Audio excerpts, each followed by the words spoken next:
Bonjour à toutes, bonjour à tous et merci de votre fidélité. Nous sommes très heureux de vous retrouver ce dimanche matin sur le plateau de Sagesse bouddhiste. Nous allons nous arrêter sur une notion commune aux différentes traditions du bouddhisme, qui est celle des mérites, et plus précisément aujourd'hui dans le bouddhisme tibétain. Si ces actions positives, aux conséquences heureuses, doivent apporter du bonheur et du bien-être dans le monde, elles sont intimement liées au karma et à l'expression de la sagesse. Mais que désigne-t-on plus précisément par mérite dans le bouddhisme tibétain? Pourquoi est-ce si important et quels sont les différents types de mérites? C'est ce que je vous propose de voir dès à présent avec notre invité. Karma Trina Rinpoché, bonjour. Bonjour. Alors vous êtes maître dans la tradition Karma Kagyu. C'est à l'âge de 3 ans que sa sainteté, le 16e Karmapa, vous a identifié en tant que Tulku, et vous êtes d'ailleurs l'un des seuls occidentaux de ce rang. Durant plus de 20 ans, vous avez suivi l'enseignement de nombreux maîtres importants, notamment celui de Kalu Rinpoché. Vous avez suivi par la suite une formation universitaire occidentale en philosophie, dans les sciences historiques et philologiques. Et aujourd'hui, donc, vous enseignez aussi bien aux États-Unis qu'en Europe. Merci beaucoup d'être avec nous aujourd'hui. Merci. Alors, pour commencer, pouvez-vous nous dire ce que sont les mérites dans le bouddhisme tibétain? Déjà, je pense que ce soit le bouddhisme dans son ensemble, la notion de mérite est intimement liée à l'idée de nos actes, c'est-à-dire, donc nous distinguons par exemple dans le bouddhisme, quand on parle de karma, on parle d'un acte motivant, c'est-à-dire les pensées, les intentions, et ensuite les actes motivés, c'est-à-dire nos actes du corps et de la parole. Et selon la nature de cet acte peut être considéré comme heureuse ou positive, c'est-à-dire qui va donner un résultat heureux pour celui qui commet cet acte, qui accomplit cet acte. Il va éprouver un bien-être, ou bien cet acte peut être de nature négative, et dans ce cas-là, il va éprouver du mal-être et de la souffrance. Dans l'ensemble, l'idée, c'est que dès lors qu'on est dans la confusion, c'est-à-dire du point de vue du bouddhisme, on distingue les êtres dans la confusion, donc tous les êtres humains, les animaux, etc. Et ils sont dans la production ils sont dans l'agissement, ils commettent des actes positifs ou négatifs qui vont déterminer ce qu'ils sont et ce qu'ils vont devenir, ce qu'ils vont éprouver dans le futur. Et le mérite, c'est en quelque sorte cultiver toutes les dispositions heureuses qui vont apporter bien-être dans cette vie et pour nous dans nos vies futures, mais c'est aussi les actes qui ont une conséquence bénéfique pour les autres. Et particulièrement dans le grand véhicule et dans le Vajrayana qui caractérise ce que l'on appelle communément le bouddhisme tibétain, qui est en fait le bouddhisme Mahayana Vajrayana. Le mérite est très important dans son action à œuvrer pour les autres. Donc le Mahayana se caractérise par le fait de cultiver l'amour, la compassion universelle et de développer une action positive pour les autres. Et en ce sens, d'atteindre non pas l'éveil simplement pour s'affranchir de la souffrance soi-même, mais aussi que cet éveil est une conséquence heureuse et perpétuelle pour tous les autres êtres. Et le mérite produit cela. Alors, quels sont plus précisément les différents types de mérites? Donc, il y a un certain nombre d'actions, si on peut dire, qui sont considérées comme méritoires. Donc, par exemple, dans le bouddhisme Mahayana, on peut résumer l'ensemble des pratiques dans ce que l'on nomme les 6 paramitas, 6 vertus, qui sont la générosité, la discipline éthique, morale, la longanimité ou patience, l'enthousiasme, la méditation et la sagesse. D'entre ces 6 vertus, les 3 premières sont essentiellement cause de production de mérite, c'est-à-dire ils ne produisent pas directement l'éveil, mais permettent de créer les conditions pour soi d'accéder à l'éveil. Et aussi, c'est une manière par laquelle on peut à présent œuvrer pour le bien des autres et aussi créer en quelque sorte cette capacité d'avoir un bienfait perpétuel pour les autres êtres sensibles lorsque l'on atteint l'éveil parfait. C'est ça la théorie, du moins. D'accord, donc ce sont donc les conséquences de l'accumulation des mérites, plus concrètement. Voilà. Et alors, on dit également que sans accumuler de mérites, on ne peut pas accéder à la sagesse. Est-ce que vous pouvez nous expliquer pourquoi ? Donc, pour bien comprendre la notion de mérite, il faut, comme je vous disais, pas simplement penser à l'acte physique et verbal, c'est avant tout l'intention, la motivation qui est extrêmement important. Et par essence, pour bien comprendre le mérite, c'est bien de comprendre ce qui n'est pas méritoire. Donc, par exemple, quand on éprouve de la haine, à cet instant même, on éprouve un mal-être. Et tout ce que l'on fait sous l'impulsion de la haine sont des actes de violence, soit par la parole, par exemple, des insultes, médisances, par les gestes de frapper, tuer, faire du mal à autrui. Et donc, ces actes produisent du mal-être pour soi et pour autrui. Donc ça, c'est la nature d'un acte négatif. Et ce qui sous-tend cet acte, la haine peut s'élever en mon esprit parce qu'il y a un attachement à soi et il y a un intérêt pour soi.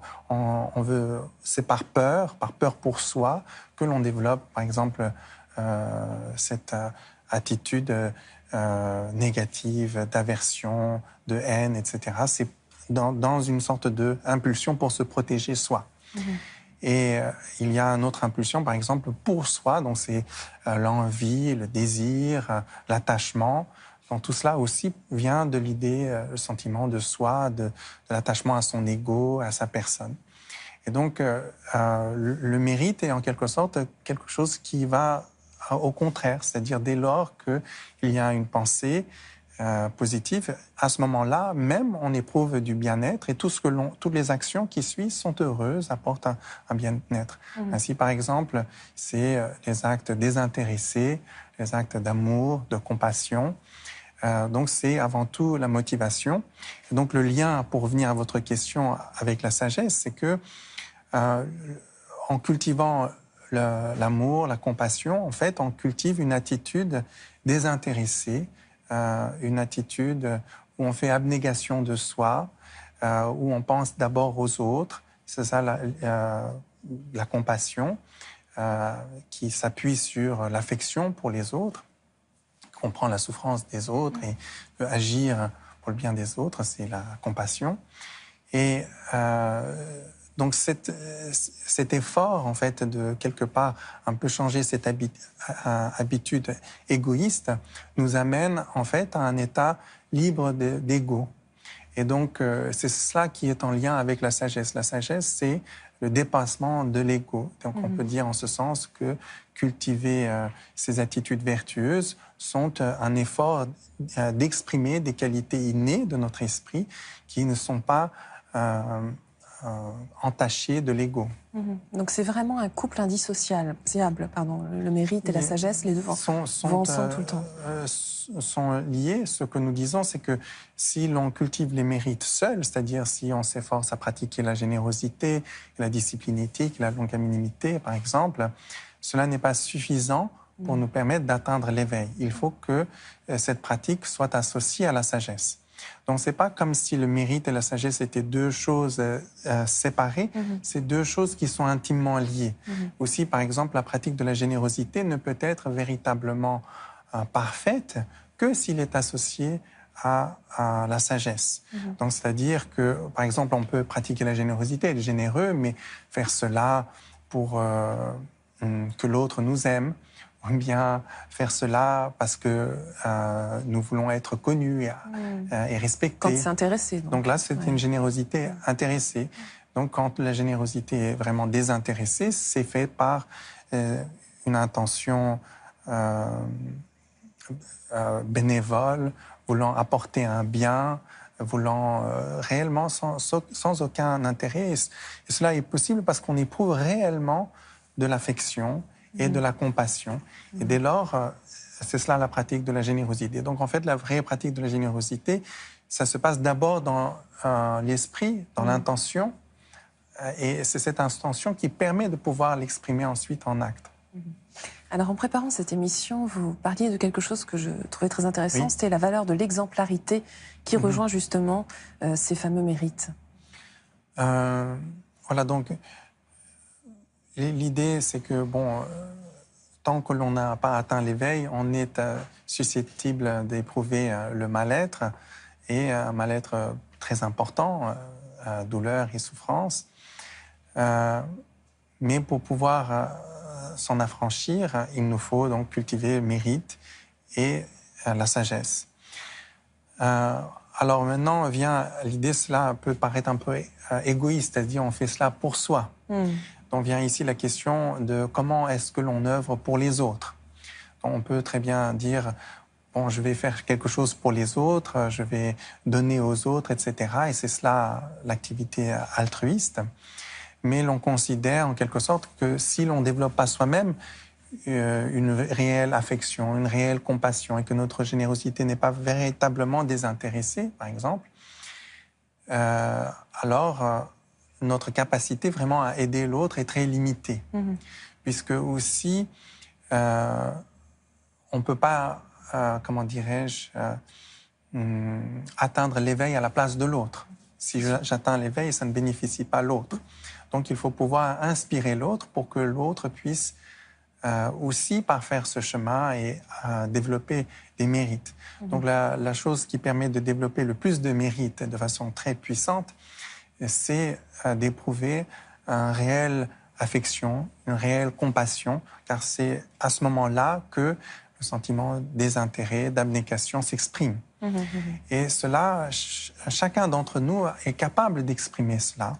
Si par exemple on fait vraiment preuve d'abnégation et don de soi, l'autre va être touché et va à ce moment-là exprimer lui-même aussi de l'affection et de la compassion, et dès lors va lui aussi développer du mérite. La méditation, c'est essentiellement un travail de concentration, de développer le calme intérieur, mais aussi la clarté et un degré de félicité. Généralement, c'est plus lié, associé au développement de la sagesse. C'est en quelque sorte ce sur quoi la pratique de la sagesse s'appuie. Mais dans toute œuvre dite méritoire, il faut que l'on soit appliqué et déterminé, que l'on ne soit pas distrait. Par exemple, si je cultive de la générosité, mais j'en suis rapidement distrait, je ne peux pas parfaire cette activité. En ce sens-là, la méditation aussi peut être associée aux pratiques dites méritoires. Je vous remercie infiniment d'avoir été avec nous aujourd'hui. Merci beaucoup. Merci à vous. Avant de nous quitter, voici quelques pistes de lecture que nous vous proposons. Un chemin de sagesse de Lama Jigme Rinpoché aux éditions Rapsel. Ce livre propose un aperçu simple et abordable de la voie bouddhique selon la tradition tibétaine Kagyu. Loin des clichés, cet ouvrage conduit à une lecture différente de la vie quotidienne et des situations que chacun rencontre. Aux sources du bouddhisme de Liliane Silburn aux éditions Fayard. Vous y retrouverez des extraits des grandes œuvres traditionnelles de l'Inde, du Tibet, de la Chine et du Japon qui nous permettent de découvrir le bouddhisme à sa source, en montrant qu'il ne se réduit pas uniquement à une philosophie, une morale ou à une sagesse, mais qu'il s'agit bien d'une véritable expérience. Et enfin, Bouddhisme au quotidien, de Nathalie Chasserio, aux éditions Hachette. L'auteur nous propose ici de précieuses clés pour être mieux avec soi et les autres, en explorant différentes notions comme le karma, l'impermanence, la compassion, et en nous invitant à mettre en pratique les leçons du bouddhisme dans la vie quotidienne. C'est la fin de notre émission. Vous pouvez la revoir pendant toute une semaine sur le site internet de France 2 en consultant plus.fr. Merci à tous de votre fidélité. Je vous souhaite une très, très belle journée.